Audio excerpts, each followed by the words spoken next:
5 रुपए के कागजी नोट भले ही आज छपने बंद हो गए हैं, लेकिन इनका लंबा इतिहास रहा है।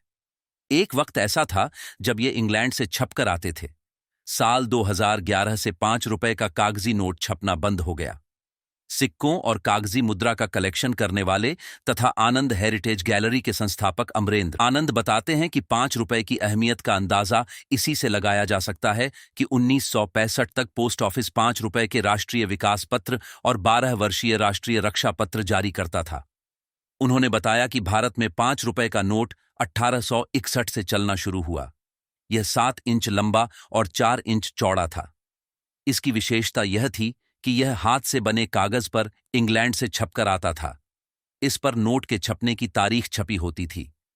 अंग्रेजी के अलावा अन्य 8 भाषाओं में 5 रुपए लिखा होता था। भले आज 5 रुपए में एक पान भी न मिलता हो, लेकिन एक जमाना था जब 5 रुपया कुछ मायने रखता था।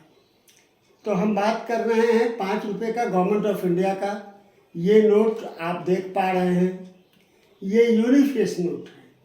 यूनिफेस मतलब होता है एक तरफ प्रिंट। भारत में गवर्नमेंट ऑफ इंडिया के नाम से अंग्रेज़ों ने एक नियम बनाया 1861 में, और ये 1925 तक ये यूनिफेस नोट चलता रहा।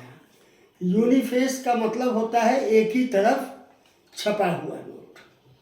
इस पे तारीख लिखी होती थी, जैसे इस नोट पे लिखा हुआ है 15 फरवरी 1922। ये है भारत का पहला नोट, जो सबसे पहले ग्रीन अंडर प्रिंट था, यानी ग्रीन प्रिंट में आता था, बाद में रेड प्रिंट में आने लगा। इस प्रकार के नोट 1925 तक छपे। 1925 से इसका आकार 5 इंच से 4 इंच हो गया और दोनों तरफ छपने लगा। यह भी इंग्लैंड से ही छपकर आता था। इसमें पीछे की ओर 8 भाषाओं में 5 रुपए लिखा होता था।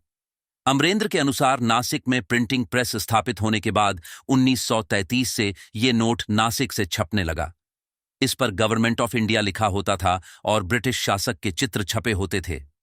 1935 में रिजर्व बैंक ऑफ इंडिया के गठन के बाद इन नोटों पर गवर्नमेंट ऑफ इंडिया के बदले रिजर्व बैंक ऑफ इंडिया लिखा जाने लगा। 1947 तक इन पर ब्रिटिश शासक के ही चित्र छपे होते थे। ब्रिटिश शासन में अंतिम 5 रुपए का नोट प्रथम भारतीय गवर्नर सीडी देशमुख के हस्ताक्षर से जारी हुआ। ये सारे हैंडमेड पेपर पे होते थे, ये हाथ से बनते थे और लंदन में छपते थे।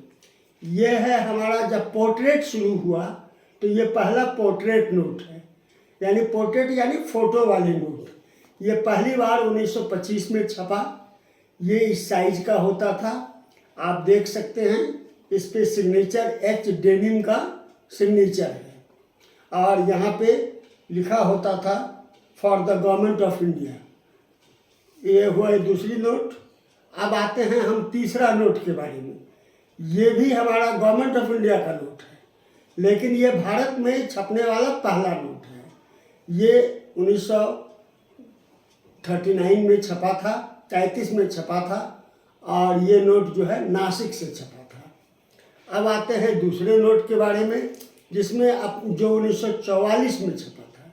इस पर हमारे सीडी देशमुख, ये पहला भारतीय थे जो रिजर्व बैंक ऑफ इंडिया के गवर्नर थे, और इस पे सीडी देशमुख का हस्ताक्षर है। अब आते हैं अंतिम नोट, जो ब्रिटिश सरकार के द्वारा जारी किया गया 1947 के पहले का। ये अंतिम नोट है। इसमें जॉर्ज 6 के फोटो फ्रंट होते थे, और इस पर भी आप देख सकते हैं, अगर ये देख पाते हैं तो इस पर सीडी देशमुख का सिग्नेचर है। और जब देश आज़ाद हुआ तो यही नोट बट गया था, जिसमें 14 करोड़ रुपए पाकिस्तान को मिले थे। और इन नोटों पे आप देख रहे हैं, ऊपर लिखा हुआ है गवर्नमेंट ऑफ पाकिस्तान, और नीचे उर्दू में लिखा हुआ है हुकूमत पाकिस्तान। तो ये हुई आज़ादी के पूर्व के 5 रुपए नोटों की कहानी। अमरेंद्र आनंद ने बताया कि उनके संग्रहालय आनंद हेरिटेज गैलरी में आजादी के पहले के 5 रुपए के कागजी मुद्रा का सफरनामा मौजूद है। उन्होंने बताया कि नोटों का इतिहास बड़ा दिलचस्प है। भारतीय रिजर्व बैंक ने 1938 में 10,000 रुपए का अब तक के सबसे ऊंचे मूल्य का नोट छापा था, लेकिन 1946 में यह चलन से बाहर कर दिया गया। फिर 1954 में इसकी वापसी हुई। जनवरी 1978 में इसे दोबारा बंद कर दिया गया। जनवरी 1946 से पहले तक 1,000 और 10,000 रुपए के बैंक नोट चलन में थे। फिर 1954 में 1,000, 5,000 और 10,000 रुपए के नोटों को दोबारा लाया गया। जनवरी 1978 में सभी को बंद कर दिया गया।